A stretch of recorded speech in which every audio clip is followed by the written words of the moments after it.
मम्मा। Operation की तैयारी करो। लेकिन डॉक्टर, इनकी तो नॉर्मल डिलीवरी है। अरे अगर नॉर्मल डिलीवरी करेंगे तो पेशेंट आधे दिन में डिस्चार्ज हो जाएगा, और अगर ऑपरेशन करेंगे तभी तो 3-4 दिन का हॉस्पिटल का बिल बनेगा, सोचो। लेकिन डॉक्टर, ये तो गलत हुआ ना। मुझे एक बात बताओ, हॉस्पिटल का बिल भी तो देना है, तेरी सैलरी देनी है, मुझे भी अपने खर्चे निकालने हैं, तो ऑपरेशन तो करना ही पड़ेगा ना। अरे ऐसे ही पेशेंट से तो पैसा निकालेंगे ना हम। डॉक्टर, ऐसा पेशेंट के साथ करना धोखा होता है। अरे अगर हम हर पेशेंट्स की फाइनेंशियल सिचुएशन ऐसे ही समझने लग गए, कल को ना हॉस्पिटल को ताला लगाना पड़ेगा हमें। डॉक्टर, अगर किसी पेशेंट ने ऑपरेशन करवाने से मना कर दिया तो फिर? अरे तो पेशेंट को डराओ कि उनकी जान को खतरा है, अगर ऑपरेशन नहीं हुआ तो कुछ भी हो सकता है। उनकी फैमिली को डराओ, तभी तो मानेंगे वो। डॉक्टर, आप ऐसा भी कर सकते हैं। मैंने कभी सोचा नहीं था। मैं किसी भी पेशेंट की फैमिली से झूठ नहीं बोलूंगी।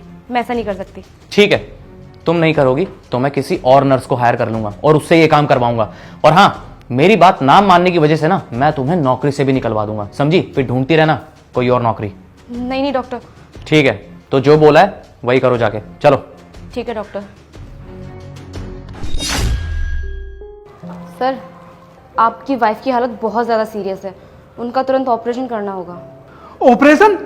लेकिन मैम कल तक तो सब कुछ ठीक था, फिर अचानक से ऑपरेशन क्यों? सर, वो एक्चुअली डॉक्टर ने बोला है आप काउंटर नंबर 4 पर जाइए और वहाँ पर जाके सारी फीस सबमिट कर दीजिए। फीस? लेकिन मैम मेरे पास तो कुछ भी नहीं बचा, जो कुछ था वो तो सब मैं दे चुका हूँ। तो फिर आप उन्हें सरकारी हॉस्पिटल में क्यों नहीं लेकर गए? लेके गया था, लेकिन वहाँ कोई बेड खाली नहीं था, और मेरी बीवी के पेट में इतनी तेज दर्द हो रहा था कि मुझसे देखा नहीं जा रहा था, इसलिए मैं इस हॉस्पिटल में लेके आ गया। इतना महंगा इलाज होता है यहाँ, मुझे मालूम नहीं था। देखिए, मैं आपकी हालत समझ सकती हूँ, पर मैडम आप मुझे एक बार डॉक्टर से मिलवा देंगे, मुझे उनसे कुछ बात करनी है। ठीक है, आप मेरे साथ आइए।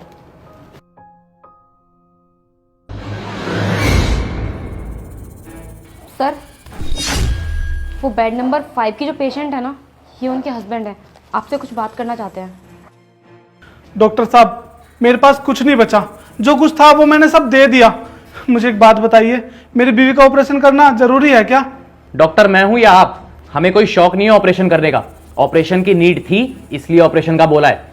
और अगर आपको नॉर्मल डिलीवरी ही करवानी है ना तो ठीक है, कर देंगे हम नॉर्मल डिलीवरी। लेकिन कल को अगर पेशेंट को कुछ होता है ना तो इसके जिम्मेदार ना सिर्फ आप होंगे। कल को हॉस्पिटल के ऊपर बिल मत फाड़ना, समझे? और जब तुम्हारी औकात होती ही नहीं है तो इतने बड़े हॉस्पिटल में लेके क्यों आते हो पेशेंट को? ठीक है, एक काम करते हैं, तुम ना नॉर्मल डिलीवरी की ही तैयारी करो, और अगर कल को पेशेंट को कुछ होता है ना तो इसकी जिम्मेदारी हॉस्पिटल नहीं लेगा, समझे? ये लो फॉर्म और साइन करो इस पे। नहीं नहीं डॉक्टर साहब, मैं करता हूँ पैसों का इंतजाम, मैं अपना घर भेज दूंगा। आप एक काम करिए, मेरी बीवी का ऑपरेशन करने की तैयारी कीजिए। क्यों, अब आ गए ना लाइन पे? तुम जैसे लोग ना हम जैसे डॉक्टर्स को बेवकूफ समझते हो। अरे तुम्हें तो बल्कि शुक्रिया अदा करना चाहिए हमारा। हम नहीं होते ना तो तुम जैसे लोगों का कुछ नहीं हो सकता था। अरे हम भगवान हैं, तुम जैसे पेशेंट्स की जिंदगी बचाते हैं हम, समझे? अब जाओ पैसों का इंतजाम करके आओ, क्योंकि तुम्हारी वाइफ की तबीयत ना दिन पर दिन बिगड़ती जा रही है। कल को उसे कुछ हो गया तो हमें मत बोलना। जाओ अब। आप ले जाइए अपनी वाइफ को यहाँ से। ये क्या बोल रही हैं आप? हनी, मैंने कहा कि आप अपनी वाइफ को यहाँ से लेके चले जाइए, क्योंकि ये लोग तो आपका खून जब तक चूसते रहेंगे जब तक आप अपने आप को बेच नहीं देते। Just shut up Honey. आपके बीवी और बच्चे को कुछ नहीं होगा, इसकी गारंटी मैं आपको देती हूँ। आप अपनी बीवी को यहाँ से ले जाइए और किसी अच्छे हॉस्पिटल में एडमिट कर दीजिए, और उनसे कहना कि उनकी नॉर्मल डिलीवरी करें। हनी, अगर तुमने एक शब्द और बोला ना तो तुम्हारी नौकरी गई, समझो। अरे आपके मुझे नौकरी से निकालेंगे? मैं खुद ये नौकरी छोड़ रही हूँ, क्योंकि मुझे ऐसी जगह नौकरी नहीं करनी जहाँ पर इंसान की जान से ज्यादा पैसों की कीमत हो। मैंने ये करियर इसलिए चूज किया था ताकि मैं लोगों की जान बचा सकूं, लेकिन आप जैसे डॉक्टरों ने इस हॉस्पिटल को बिजनेस कंपनी बना दिया है। अरे आपको तो शर्म आनी चाहिए।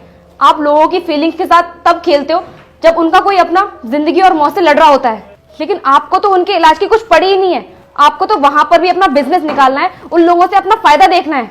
अरे एक बार आप इस इंसान की जगह पर आकर देखिए और सोच कर देखिए कि क्या बीतती है। डॉक्टरों के सामने तो इंसान मजबूर हो जाता है। इंसान हर मजबूरी का सामना कर सकता है, लेकिन जब बात उसके परिवार पर आ जाती है ना तो वो पूरी तरीके से टूट जाता है।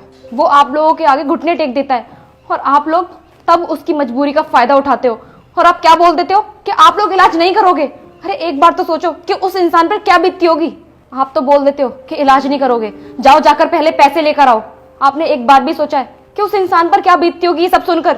अरे टूट जाते होंगे ये लोग और ये सोचने लग जाते हैं कि कहीं कहीं इनके परिवार वालों को कुछ हो ना जाए। लेकिन आप लोगों पर तो कोई असर नहीं होता। आपको तो पड़ी होती है बस अपने पैसों की। मैं तो मान ही चुका था, अगर मुझसे पैसों का इंतजाम नहीं हुआ तो मेरे बीवी बच्चों का क्या होगा। डॉक्टर साहब, हम आम इंसान डॉक्टर साहब को भगवान समझते हैं, और अगर भगवान ही झूठ बोलने लगे तो हम आम इंसान का क्या होगा। चलता हूँ, लेकिन इससे पहले मैं तुमसे एक बात बोलना चाहता हूँ। जो आज आपने मेरे साथ किया है ना, वो कभी किसी के साथ मत करना। चलता हूँ।